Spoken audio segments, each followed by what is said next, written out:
Bienvenidos a la Hora de los Libres. Soy Carlos Grom, tu guía en un mundo donde la verdad es un arma y el conocimiento nuestra libertad. Todos los sábados a las 10 de la noche en El Conquistador FM exploraremos los intrincados senderos de la historia, geopolítica y el poder global, con un lente crítico que desafía las narrativas oficiales. Desde las tensiones entre superpotencias hasta los ecos de luchas pasadas que moldean nuestro presente, revelaremos lo que pocos se atreven a decir.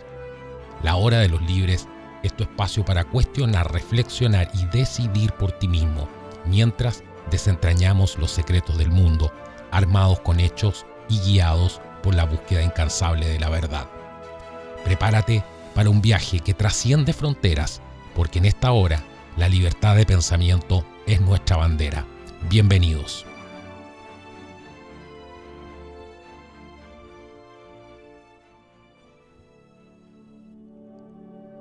El 28 de noviembre de 1520, Fernando de Magallanes se convirtió en el primer europeo conocido en entrar en el Paso Sur, que rodeaba el extremo sur de Sudamérica. Hasta la construcción del Canal de Panamá, esta era la única vía para que los barcos que viajaban hacia el oeste, desde Europa, llegaran a Asia. Este paso recibió posteriormente el nombre de Estrecho de Magallanes en su honor. Tiene aproximadamente 560 kilómetros de largo y su ancho varía entre 3 y 24 kilómetros a lo largo de su recorrido. Debido a sus limitaciones de tamaño y otras restricciones con respecto al Canal de Panamá, el Estrecho de Magallanes aún se utiliza ampliamente para el transporte marítimo. Bienvenidos a una nueva entrega de La Hora de los Libres. Este es el episodio número 9 de nuestro programa. Y hoy día nos vamos a embarcar en una de las expediciones más emocionantes y peligrosas de la historia de la humanidad. Es por eso que he elegido este tema el día de hoy y tiene tanto que ver con Chile, con el Estrecho de Magallanes. Este es un impactante resumen del libro Over the Edge of the World, Magellan's Terrifying Circumnavigation of the Globe, de Lawrence Berggreen.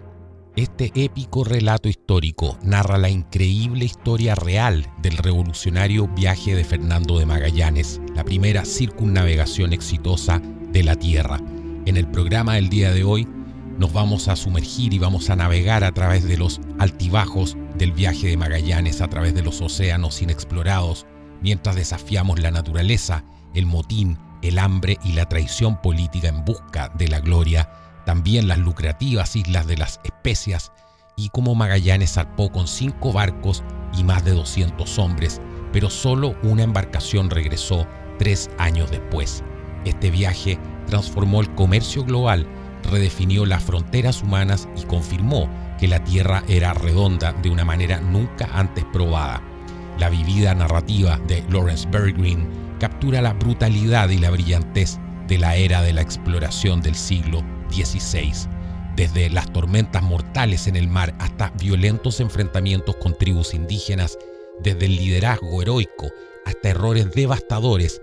El viaje de Magallanes es una historia de valentía, obsesión y descubrimientos que cambiaron el mundo absolutamente. Bienvenidos todos los oyentes aquí a la Hora de los Libres a través del Conquistador FM. Nos puedes encontrar también a través de nuestro canal en YouTube, La Hora de los Libres, así que asegúrate de, si te perdiste algún momento de este épico viaje, nos vas a poder encontrar ahí en YouTube en La Hora de los Libres.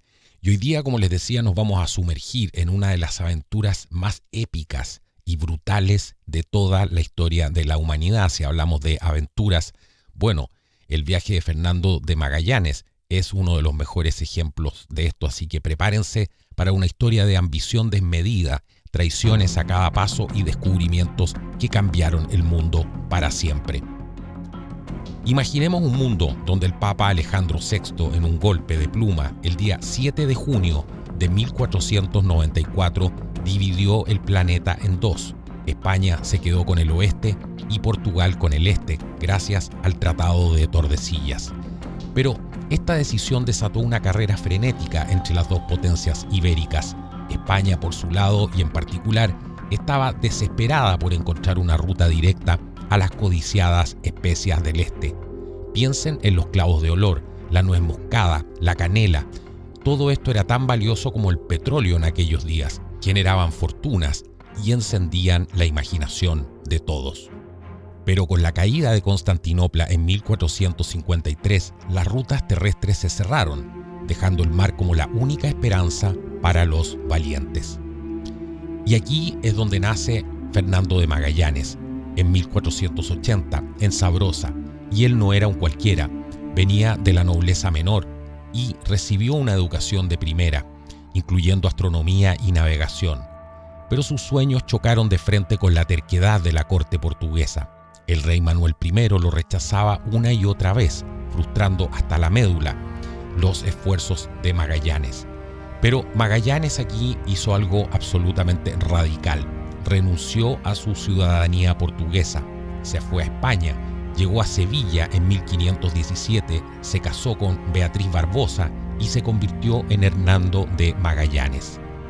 Este hombre, un hombre sin patria, rechazado por los suyos y visto con recelo en su nueva tierra, estaba decidido a redefinir los mapas del mundo.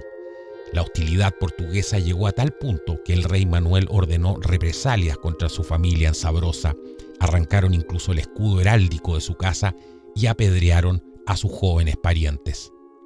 Pero Magallanes no estaba solo en esto. Se unió a Rui Faleiro, un cosmógrafo brillante pero inestable, para convencer a la casa de contratación de que las Islas de las Especias eran de España. Presentó cartas de su amigo Francisco Serrao, explorador portugués, quien juraba que las Molucas estaban en territorio español, y a un esclavo, Enrique de Málaga, como intérprete. El 22 de marzo de 1518, el rey Carlos I firmó el contrato, dándole a Magallanes 5 barcos y derechos exclusivos. Pero Carlos ya estaba tramando una traición, autorizando otra expedición a sus espaldas. La armada de Málaga tenía problemas de dinero y el rey tuvo que depender de Cristóbal de Haro, un banquero alemán. Pero las tensiones no tardaron en aparecer.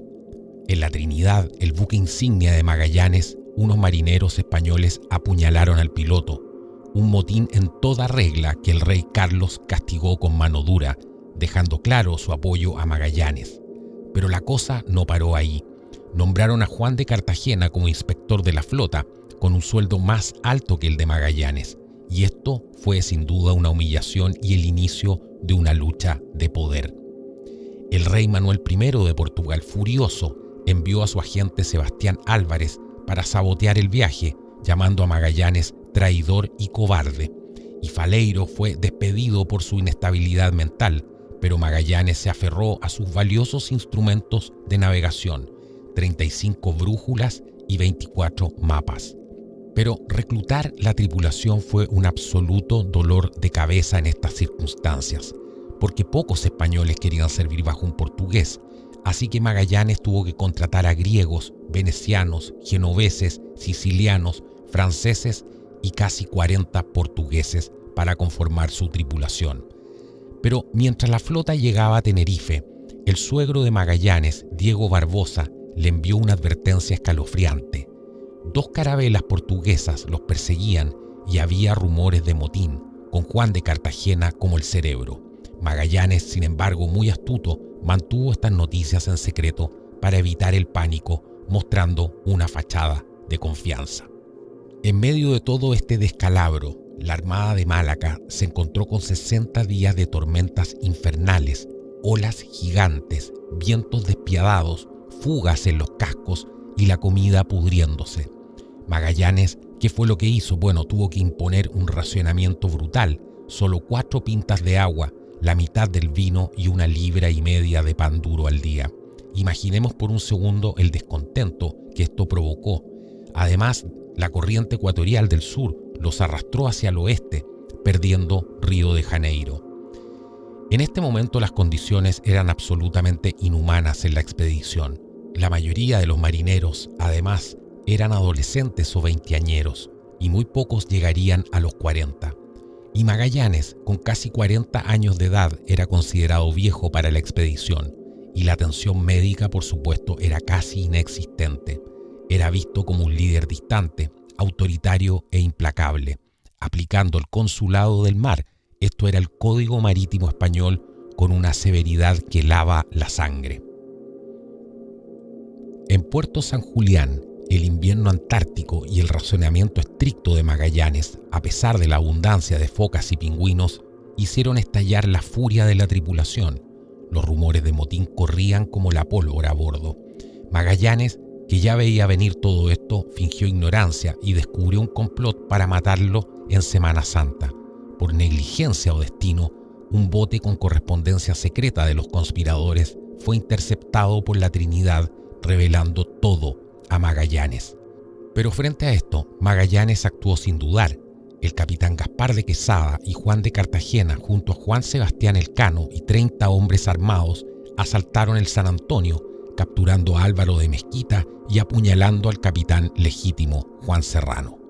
Pero toda esta insurrección se extendió, y Mendoza controlaba la Victoria, Quesada controlaba la Concepción y Cartagena estaba al mando del San Antonio. Solo el Santiago de Juan Serrano se mantuvo neutral. Magallanes recibió un documento de Quesada con demandas audaces, reclamaba autoridad sobre la flota y prometía el fin de la tiranía de Magallanes, mejor comida y el regreso inmediato a España. Pero en medio de todo esto, Magallanes ideó un plan para retomar el control de la Victoria. Envió a 5 hombres armados con una carta exigiendo la rendición de Mendoza, seguido de un segundo barco con 15 hombres leales liderados por Duarte Barbosa. Cuando Mendoza rechazó la carta, Espinosa lo apuñaló en la garganta y la tripulación de la Victoria se rindió de inmediato, y Magallanes pagó a los asesinos sin tapujos. Con la Victoria ahora asegurada, Magallanes la posicionó para disparar contra la Concepción, que se rindió sin resistencia. En una sola mañana, Magallanes había recuperado el mando de los 5 barcos y había acabado con este motín. Pero la retribución a esto fue absolutamente brutal. El cuerpo de Mendoza fue desmembrado, descuartizado y quemado. Quesada fue decapitado y desmembrado. Cartagena y el sacerdote Pero Sánchez de la Reina fueron abandonados en una isla desierta. Y a pesar de la brutalidad, Magallanes mostró cierta moderación, conmutando la pena de 40 hombres, incluidos Juan Sebastián Elcano, por trabajos forzados. Bueno, estamos aquí en el Conquistador FM, en la Hora de los Libres. Nos puedes encontrar también en nuestro canal de YouTube. Y estamos a bordo de las naves de Hernando de Magallanes. Estamos en una aventura épica en el corazón del siglo XVI, con este explorador que lideró la primera circunnavegación del globo, y vamos a desglosar algunos de los aspectos técnicos de las 5 naves que zarparon en 1519 para explorar la tecnología naval de la época, hacernos una idea de cómo vivían estos marinos a bordo de estas naves y poder pintar así un cuadro mucho más vívido de las duras condiciones de vida de los marineros. Así que ajusten sus velas, agarren el timón y prepárense para un viaje profundo al pasado. En agosto de 1519, desde el puerto de Sevilla, Hernando de Magallanes, o Fernando de Magallanes como lo conocemos en español, partió con una flota de 5 naves, la Trinidad, la San Antonio, la Concepción, la Victoria y la Santiago. Estas embarcaciones, conocidas como carabelas y naos, eran el orgullo de la ingeniería naval ibérica, diseñadas para soportar los rigores del océano Atlántico y los mares desconocidos del Pacífico. Pero no se equivoquen, estas no eran naves de lujo, sino máquinas de madera y cuerda construidas para sobrevivir, no para brindar comodidad. Vamos a sumergirnos en las especificaciones de cada una para entender la real magnitud de esta hazaña. Empecemos con la Trinidad, la nao capitana donde Magallanes izó su bandera. Esta nave desplazaba unos 110 toneladas y media, aproximadamente medía 30 metros de eslora y 8 metros de manga de ancho. Estaba construida en madera de roble, su casco era robusto, con un diseño de fondo redondeado para mayor estabilidad en los mares agitados. La Trinidad tenía 3 mástiles, 2 con velas cuadradas para aprovechar los vientos de popa y un tercero con una vela latina triangular. Esta vela permitía maniobrar en vientos cruzados, lo cual era una gran innovación. y la capacidad de carga que tenían eran unas 240 barricas. Esto le permitía llevar provisiones para meses, aunque como veremos, esto no siempre fue suficiente. La San Antonio, por otro lado, la mayor de la flota, desplazaba unas 120 toneladas, tenía una eslora de unos 32 metros y era una nao diseñada para largas travesías, con un casco que era mucho más ancho y profundo, que era ideal para almacenar provisiones.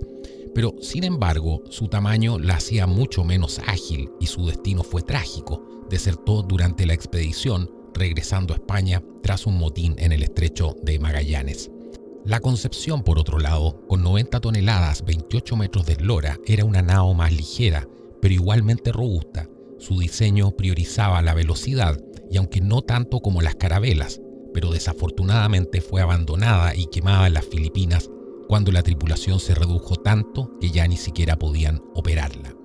Y estaba la Victoria, la única nave que completó la circunnavegación. Era una carabela de unas 85 toneladas con una eslora de 26 metros. Las carabelas son distintas porque eran mucho más esbeltas que las naos y tenían un casco más estrecho y una combinación de velas cuadradas y velas latinas que las hacían extremadamente maniobrables. Pero la Victoria fue la heroína de la expedición porque fue la única que regresó a España en 1522 con solamente 18 hombres a bordo de los más de 250 que habían zarpado en un inicio desde el puerto de Sevilla, y llegó cargada con especias que valían mucho más que oro en aquel entonces. Y por último estaba la Santiago, la más pequeña, tenía unas 75 toneladas y 24 metros de eslora. Esta era una carabela diseñada para exploración costera y tristemente naufragó en la costa de la Patagonia durante una misión de reconocimiento. Bueno, estas naves eran verdaderas obras de ingenio. Estaban construidas en astilleros como los de Bilbao o Sevilla, usaban madera de roble para el casco y pino para los mástiles. Las juntas, para evitar la filtración de agua, se calafateaban con brea y estopa para evitar filtraciones, aunque las goteras eran absolutamente comunes. Los cañones, pocos y pequeños, eran más para intimidar que para combatir, ya que el verdadero enemigo era el vasto océano. Cada nave llevaba anclas pesadas, cuerda de cáñamo y un timón de codaste, una innovación que mejoraba en aquel entonces el control frente a los timones laterales que eran mucho más antiguos. Aquí es fundamental poder entender cómo vivían a bordo, cuál era la tecnología de la época antes de seguir avanzando con esta fascinante aventura. ¿Y cuál era la tecnología que impulsaba estas naves? Bueno, en el siglo XVI la navegación era una mezcla de ciencia incipiente y experiencia práctica. Los instrumentos principales eran el astrolabio náutico y el cuadrante, que medían la altura de las estrellas, como la estrella polar para calcular la latitud. Pero la longitud era un rompecabezas sin solución en aquel entonces, porque no habían cronómetros precisos. Los marineros tenían que estimar la distancia este-oeste basándose en la velocidad del barco, y esta a su vez se medía con un log, ¿cierto? Un trozo de madera que estaba atado a una cuerda. Esta se arrojaba al agua y con el tiempo transcurrido se hacía un cálculo, se tomaba una medición. Pero este método, conocido como navegación estima, era terriblemente impreciso.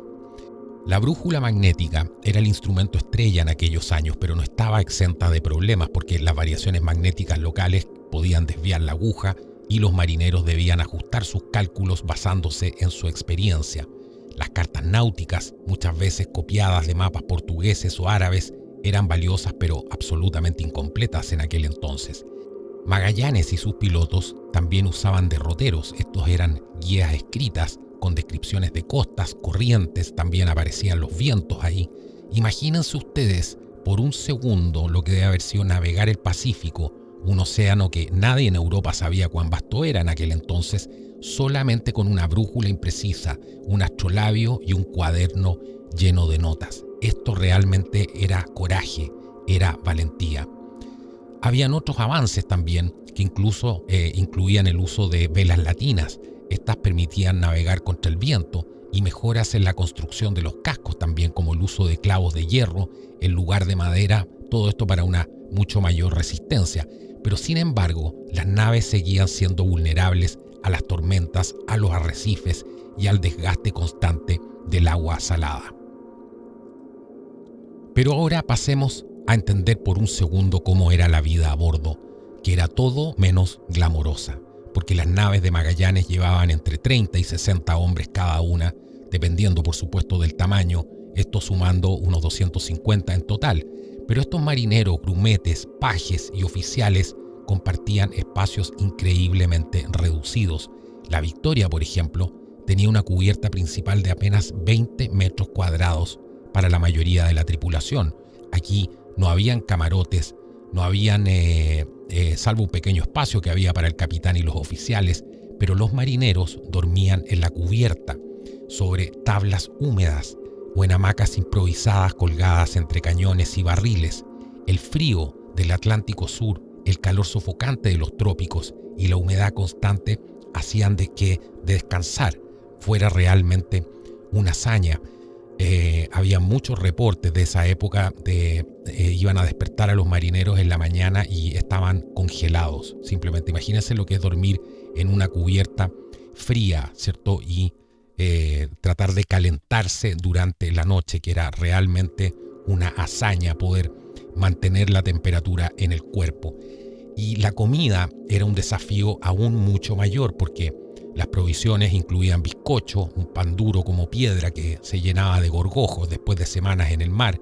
Estaba la carne salada y el pescado seco, pero eran difíciles de masticar y a menudo se pudrían fácilmente. Por otro lado estaba el queso y las legumbres que se agotaban rápido, y el agua almacenada en barriles de madera se volvía verde y fétida al poco tiempo. Aquí entra el vino, que se servía como una bebida principal, pero el vino también se agriaba. El escorbuto era una pesadilla constante. Los marineros sufrían encías sangrantes, pérdida de dientes, dientes flojos, fatiga extrema y en muchos casos la muerte. Solo para llevar las cosas a un extremo, para darnos cuenta de lo que tiene que haber significado el cruce del Pacífico, que duró casi 4 meses, la tripulación recurrió incluso a comer cuero de los mástiles, previamente ablandado en agua de mar, y hasta cazaron ratas para sobrevivir. El trabajo a bordo era extenuante. Los marineros trepaban mástiles resbaladizos para ajustar velas, bombeaban agua de las sentinas para evitar inundaciones y manejaban cabos pesados bajo tormentas. Todo era humedad. Las guardias eran de 4 horas, día y noche, sin descanso real. Las lesiones eran comunes: caídas de los mástiles, quemaduras por cuerdas y heridas por herramientas mal manejadas. Y no olvidemos las enfermedades infecciosas que entran aquí, los piojos y las ratas que infestaban las naves y propagaban, por supuesto, enfermedades. Y sumemos a todo esto la diversidad que había de la tripulación. Hablamos que habían muchas personas de diferentes nacionalidades porque era muy difícil reclutar gente en aquella época. Estamos hablando que habían españoles, portugueses, italianos, franceses e incluso un inglés y un africano. Todo esto, por supuesto, generaba tensiones, y además estaba la diferencia del idioma, las lealtades nacionales que llevaban a veces a conflictos dentro de las tripulaciones. Se darán cuenta por qué es necesario entender cómo era la tecnología de la época y también cómo era la vida a bordo de estas naves antes de seguir con nuestra aventura. Pero a pesar de las penurias, había momentos de alivio. Los marineros cantaban coplas marineras, jugaban a las cartas y contaban historias bajo las estrellas. Las noches tranquilas en el océano, con el cielo lleno de constelaciones, debían ser un espectáculo inolvidable. Y aunque solo 18 hombres regresaron en la Victoria en 1522, su carga de clavo y especias demostró que el riesgo valió la pena, al menos para la corona española. Bueno, quédense atentos para la segunda parte, que viene muy pronto y donde vamos a entender que la expedición de Magallanes fue un hito en la historia de la humanidad, no solo por circunnavegar el globo, sino por mostrar hasta dónde podía llegar la ingeniosidad, la resistencia humana.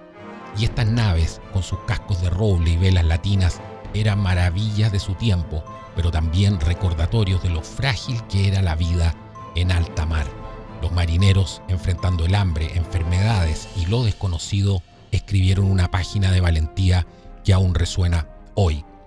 No te vas a querer perder ni por un segundo lo que viene a continuación. Sigue esta aventura, el descubrimiento del Estrecho de Magallanes, mucho más y cómo llegaron estos 18 hombres de vuelta a España. Vamos a un pequeño corte y ya volvemos. Quédate con nosotros. Bueno, aquí ya estamos de vuelta en la hora de los libres a través del Conquistador FM, recordando esta fantástica hazaña, una de las más importantes, si no la más importante de la historia de la humanidad. ¿Por qué? Porque aquí fue la primera vez que se interconectó el globo a través de las rutas de navegación con esta expedición de Hernando de Magallanes, que fue un hito en la historia de la humanidad, como dijimos, no solamente por circunnavegar el globo, sino que por mostrar hasta dónde podía llegar la ingeniosidad y la resistencia humana. La próxima vez que miremos el océano o veamos un mapa del mundo, aquí está esta historia. Están estos 250 hombres que zarparon en 1519, navegando con brújulas imprecisas y sueños descomunales, y que aportaron tanto para Chile también a través del descubrimiento del Estrecho de Magallanes. Ellos nos enseñaron que el horizonte, por lejano que parezca, siempre está al alcance de los valientes y de los libres. En el segmento anterior, antes de entrar en cómo era la vida a bordo de estas naves, cuál era la tecnología de la época, cómo navegaban, ¿cierto? Hablamos del motín de San Julián. Esto es en medio de toda esta aventura. Y el motín de San Julián fue la prueba de fuego de Magallanes.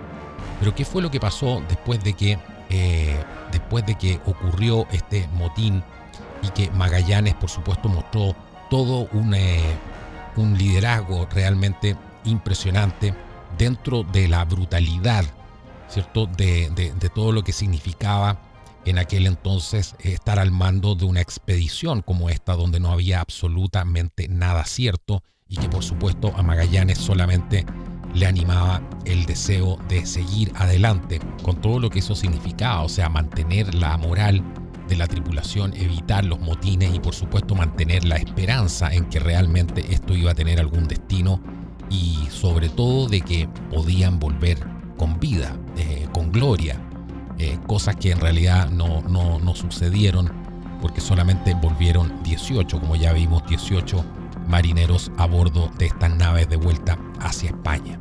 Ahora, entre la tripulación se encontraba una figura muy curiosa. Se llamaba Antonio Pigapetta.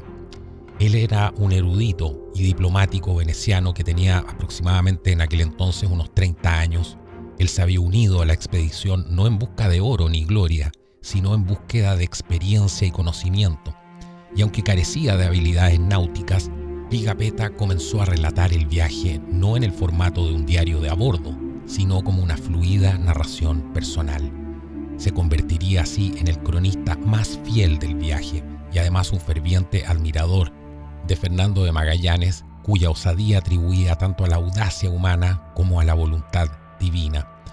Aquí los escritos de él son ricos en detalles botánicos, lingüísticos, antropológicos también, y capturaron no solamente los hechos, sino también las emociones que definieron todo este viaje, el miedo, el asombro, las constantes lealtades de la tripulación, consciente además de los riesgos que se avecinaban. Fernando de Magallanes o Hernando de Magallanes redactó su testamento. Aquí solicitó ser enterrado además en Sevilla en caso de fallecer ahí, aunque sabemos que el destino le tenía preparado algo distinto, pero en caso de fallecer allí en Sevilla iba a legar miles de reliquias a las iglesias locales. La expedición de Magallanes llegaría a Río de Janeiro en diciembre de 1519. Después de meses de búsqueda en la costa este de América del Sur, Magallanes no podía encontrar un pasaje al oeste y la tripulación tuvo que soportar un invierno absolutamente brutal. Los marineros tenían que dormir en cubierta en condiciones casi de congelamiento, mientras las raciones se reducían y aumentaba el hambre, dando lugar a los motines en las naves que ya vimos anteriormente. Pero aquí los ánimos empeoraron aún más cuando uno de los barcos naufragó debido al empeoramiento del tiempo y la búsqueda del prometido estrecho al Pacífico se extendió durante semanas y luego meses. y en esta dura travesía, en estas aguas desconocidas, otro de los barcos desertó y se escapó de regreso a España. Y esto fue una enorme pérdida, porque se trataba de la nao San Antonio, que era la más grande y la que llevaba más alimentos. Esto fue una expedición entre motines, rebeliones, hambre, sed, y fue perdiendo a muchos de sus componentes en la primera mitad de esta. Pero después de sobrevivir al invierno y a los muchos meses de búsqueda infructuosa, Magallanes y sus hombres finalmente encontraron el paso al otro lado de América del Sur. Veamos este extraordinario relato de manos de Antonio de Pigafetta, quien habla justamente cómo fue esto en el diario de Antonio de Pigafetta en aquel entonces, directamente desde la pluma de él. Dice: continuamos nuestra derrota hacia el sur. El 21 del mes de octubre, hallándonos hacia los 52 grados de latitud meridional, encontramos un estrecho que llamamos las 11.000 vírgenes, porque ese día les estaba consagrado. Este estrecho, como pudimos verlo enseguida, tiene de largo 440 millas o 110 leguas marinas de 4 millas cada una. Tiene media legua de ancho, a veces más y a veces menos, y va a desembocar al otro mar que llamamos Mar Pacífico. Este estrecho está limitado por montañas muy elevadas y cubiertas de nieve, y es también muy profundo, de suerte que no pudimos echar en él el ancla, sino muy cerca de la tierra y en 25 a 30 brazas de agua. Toda la tripulación estaba tan persuadida de que este estrecho no tenía salida al oeste, de que no se había aún pensado en buscarla sin los grandes conocimientos del comandante en jefe.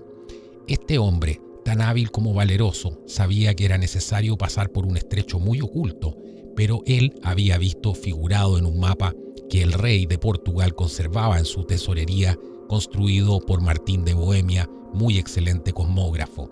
Tan pronto como entramos en estas aguas, que solo se creían ser una bahía, el capitán envió 2 naves, la San Antonio y la Concepción, para examinar dónde desembocaban o terminaban, en tanto que nosotros, con la Trinidad y la Victoria, los aguardábamos a la entrada. En la noche sobrevino una borrasca terrible que duró 36 horas, que nos obligó a abandonar las anclas y a dejarnos arrastrar dentro de la bahía a merced de las olas y el viento. Las 2 naves restantes, que fueron tan combatidas como las nuestras, no lograron doblar un cabo para reunírsenos, de suerte que abandonase a los vientos que las empujaban siempre hacia el fondo de lo que suponían ser una bahía. Esperaban naufragar ahí de un instante a otro. Pero en el momento en que se creían perdidos, divisaron una pequeña abertura que tomaron por una ensenada de la bahía, en la que se internaron, y viendo que este canal no estaba cerrado, comenzaron a recorrerlo y se encontraron en otra bahía a través de la cual continuaron su derrota hasta hallarse en otra angostura, de donde pasaron a una nueva bahía, todavía mayor que las precedentes. Entonces, en vez de ir hasta el fin, juzgaron oportuno regresar a dar cuenta al capitán general de lo que habían visto. Habíanse pasado 2 días sin que hubiéramos visto reaparecer las 2 naves enviadas a averiguar el término de la bahía, de modo que las creíamos perdidas por la tempestad que acabábamos de experimentar, y al divisar humo en tierra conjeturamos que los que habían tenido la fortuna de salvarse habían encendido fuegos para anunciarnos que aún vivían después del naufragio. Mas mientras nos hallábamos en esta incertidumbre acerca de su suerte, les vimos regresar hacia nosotros, siglando a velas desplegadas, los pabellones al viento, y cuando estuvieron más cerca, dispararon varios tiros de bombardas, lanzando gritos de alegría. Nosotros hicimos otro tanto, y cuando nos refirieron que habían visto la continuación de la bahía, o mejor dicho, el estrecho, unímonos a ellos para 30 proseguir nuestra derrota si fuera posible. Cuando habíamos entrado en la tercera bahía de la que acabo de hablar, vimos 2 desembocaduras o canales, uno al sudeste y otro al sudoeste.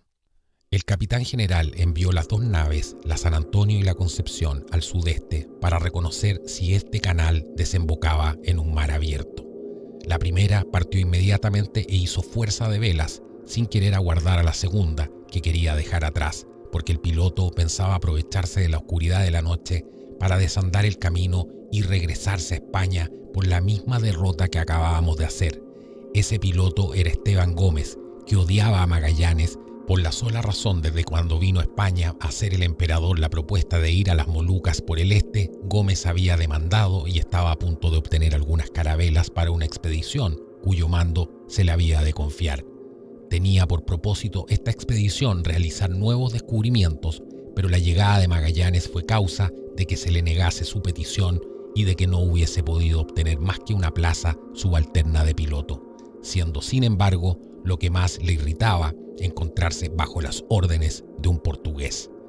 Durante la noche se concertó con otros españoles de la tripulación y aprisionaron y aún hirieron al capitán de la nave, Álvaro de Mezquita, primo del capitán general, y la condujeron hacia España. La nave La Concepción, que no podía seguir de cerca a la San Antonio, no hizo más que cruzar 31 en el canal esperando su regreso. Aunque en vano, habíamos entrado con las 2 naves restantes en el otro canal que quedaba hacia el sudeste y continuamos nuestra navegación. Llegamos a un río que llamamos de las Sardinas a causa de la inmensa cantidad de este pescado que allí vimos. En ese lugar fondeamos para esperar a las otras 2 naves y estuvimos 4 días, aunque durante ese tiempo se despachó una chalupa bien equipada para ir a reconocer el término de ese canal que debía desembocar en otro mar. Los tripulantes de esta embarcación regresaron al tercer día anunciándonos que habían visto el cabo en el que concluía el estrecho y un gran mar, esto es, el océano. Todos lloramos de alegría. Este cabo se llamó el Deseado porque en efecto desde largo tiempo ansiábamos por verlo. Volvimos hacia atrás para reunirnos a las otras 2 naves de la escuadra, pero solamente encontramos a La Concepción y habiendo preguntado al piloto Juan Serrano qué había sido del otro buque, nos respondió que lo creía perdido porque no le había vuelto a ver desde el punto en que había emboscado al canal. El comandante en jefe, que con La Concepción aguardaba el regreso de la Victoria cerca del río Sardinas, hizo plantar una cruz en una pequeña isla al pie de 2 montañas cubiertas de nieve, de donde el río deriva su origen. En caso de que no hubiéramos descubierto este estrecho para pasar de un mar a otro, el comandante en jefe tenía determinado continuar su derrota al sur hasta el grado 75 de latitud meridional, donde durante el verano no hay noche, o al menos muy poca, así como no hay día en invierno. Mientras nos hallábamos en el estrecho, no teníamos sino 3 horas de noche y estábamos en el mes de octubre. La costa de este estrecho, que del lado izquierdo se dirige al sudeste, es baja. Dímosle así el nombre de Estrecho de los Patagones, que hoy se conoce como Estrecho de Magallanes. A cada media legua se encuentra en él un puerto seguro, agua excelente, madera de cedro, sardinas y marisco en gran abundancia. Había también hierbas, y aunque algunas eran amargas, otras eran buenas para comer, sobre todo una especie de apio dulce que crece en la vecindad de las fuentes y del cual nos alimentamos a falta de otra cosa mejor. En fin, creo que no hay en el mundo un estrecho mejor que este. Diario de Antonio de Pigafetta. El Océano Pacífico se reveló como una dimensión inmensa y desconocida, cubriendo 1/3 del planeta. Esto era una prisión de cielo y sal para la tripulación, y los problemas seguían por aumentar.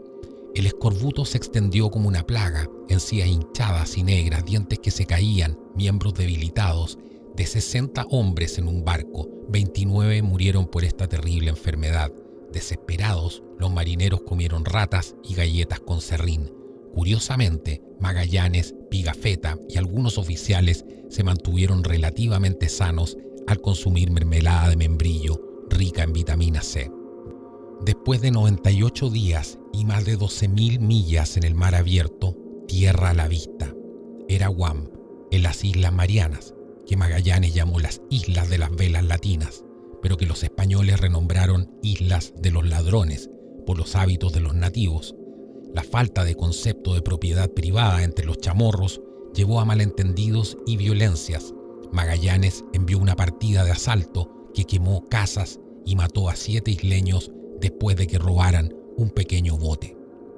El 7 de abril de 1521, la flota de Magallanes llegó a Cebu, una ciudad próspera y bulliciosa, Magallanes ordenó una descarga de cañones para impresionar un saludo de paz. Según su intérprete Enrique, el Raja Humabón de Cebu exigió tributo, pero Enrique, el esclavo de Magallanes, advirtió sobre la terrible suerte que Cebu podría sufrir si se negaban.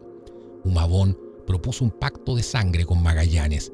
Ambos se cortaron el pecho, mezclaron su sangre con vino y bebieron, sellando un lazo sagrado. Magallanes se sintió como en casa en Cebu y urgió a los gobernantes locales a convertirse al cristianismo, un gesto teatral que llevó a muchas conversiones, incluyendo la de Raja Humabón, bautizado como Carlos.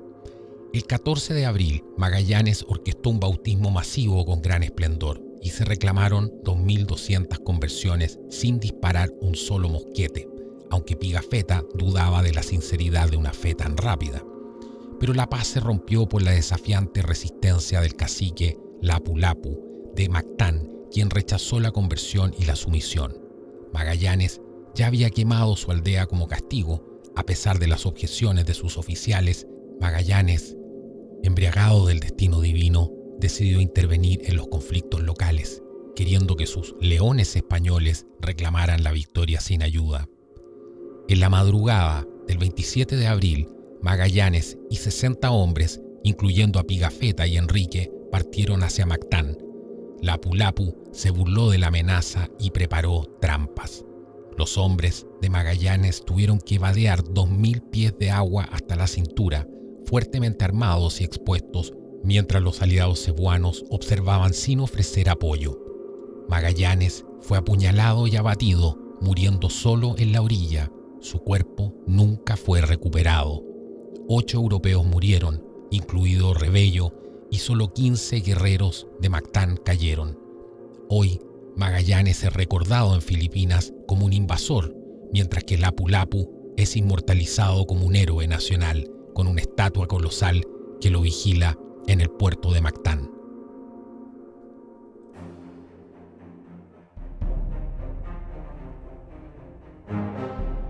El 6 de septiembre de 1522, la maltrecha nave Victoria, con solo 18 europeos demacrados a bordo, llegó cojeando al puerto de Sanlúcar, la cáscara de un barco fantasma de hombres rotos y sueños perdidos. Imaginen esta escena. Estos hombres, los últimos de los 60 que habían partido de las Molucas, eran los restos exhaustos de una armada que alguna vez fue grandiosa. Remolcadores llevaron la Victoria por el río Guadalquivir hasta Sevilla, donde atracó el 10 de septiembre, apenas a flote, bajo el peso de su preciada carga. La carga era asombrosa: 381 sacos de clavos, que pesaban un total de 524 quintales. Estos son más de 23.000 kilos. Esto representaba una fortuna. Era suficiente no solo para recuperar los enormes costos de la expedición, sino para generar una ganancia considerable para su principal patrocinador, Cristóbal de Haro, este banquero alemán que vimos en un inicio.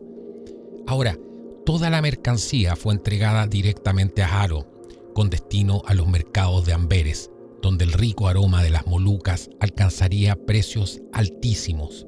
Las ganancias se dividirían entre Haro y la corona española, que había apostado más que dinero en este viaje, invirtiendo su prestigio y futuro. Al día siguiente de su llegada, los 18 supervivientes, vestidos con harapos y con los ojos hundidos, se unieron en una procesión de penitentes. Descalzos, cada hombre aferrado a una vela, se abrieron paso por las estrechas y sinuosas calles de Sevilla hasta la iglesia de Santa María de la Victoria. Allí se arrodillaron ante el altar, dando gracias por su supervivencia. Imaginemos por un segundo solamente lo que tiene que haber representado esa escena.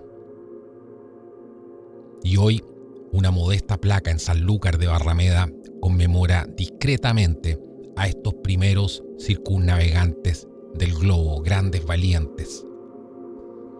Pero poco antes de llegar a Sevilla, Elcano había redactado una carta formal al rey Carlos I desde Sanlúcar.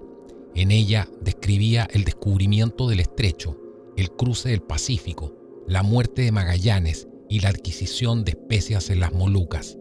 Relató además su traición por parte de los portugueses en Cabo Verde y su negativa a rendirse. Elcano solicitó una parte de los tesoros y las provisiones a bordo de la Victoria como recompensa por los inimaginables sacrificios que habían hecho. Sin embargo, la carta, a pesar de su peso fáctico, ocultaba más de lo que revelaba. Los motines, la desintegración moral, la tortura y el borrado del legado de Magallanes fueron cuidadosamente omitidos, un palimpsesto de verdades a medias diseñado para asegurar recompensas, no para dar testimonio de la cruda realidad. Entre los supervivientes, además del Elcano y Pigafetta, los otros marineros que regresaron fueron Juan de Acurio, Juan de Arratia, Juan de Sublieta, Juan de Santander, Diego Carmena, Vasco Gómez Gallego, Hernando de Bustamante, Miguel de Rodas, el maestre Hans, Antón Hernández Colmenero, Juan Rodríguez, Francisco Rodríguez, Martín de Judicibus, Francisco Albo, Nicolás el Griego y Miguel Sánchez. Todos llegan en unas condiciones absolutamente penosas, dice el archivero del Archivo General de Indias.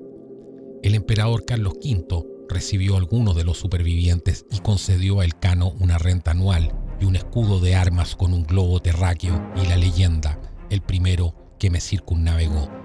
El capitán regresó más tarde a otra expedición al Pacífico, donde murió en el 1526.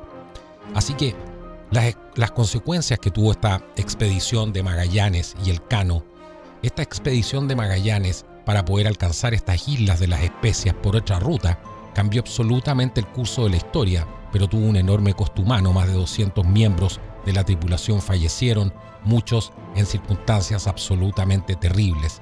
Y aquí el mundo cambia principalmente por dos cosas. Primero, el tamaño del mundo, es decir, el Pacífico, que ya se sabe el tamaño que tiene y los siguientes viajes lo tendrán muy en cuenta. Pero por otra parte, se dan cuenta de que ya no hay, como se decía en las crónicas medievales, seres monstruosos o mitológicos, sino que en todas partes nos encontraremos con lo mismo. Todos son seres humanos. Además, Europa se percata de la complejidad y las diferencias culturales que hay en el mundo.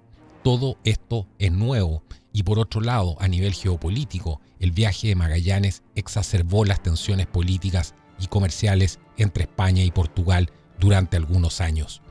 Pero las consecuencias de la travesía emprendida por el explorador portugués hay que verlas a largo plazo, y se hace referencia al florecimiento de las rutas comerciales en la segunda mitad del siglo XVI, ya que los vínculos que Magallanes ayudó a establecer entre Europa y el sudeste asiático permitieron el movimiento de personas y mercancías a través de América del Sur.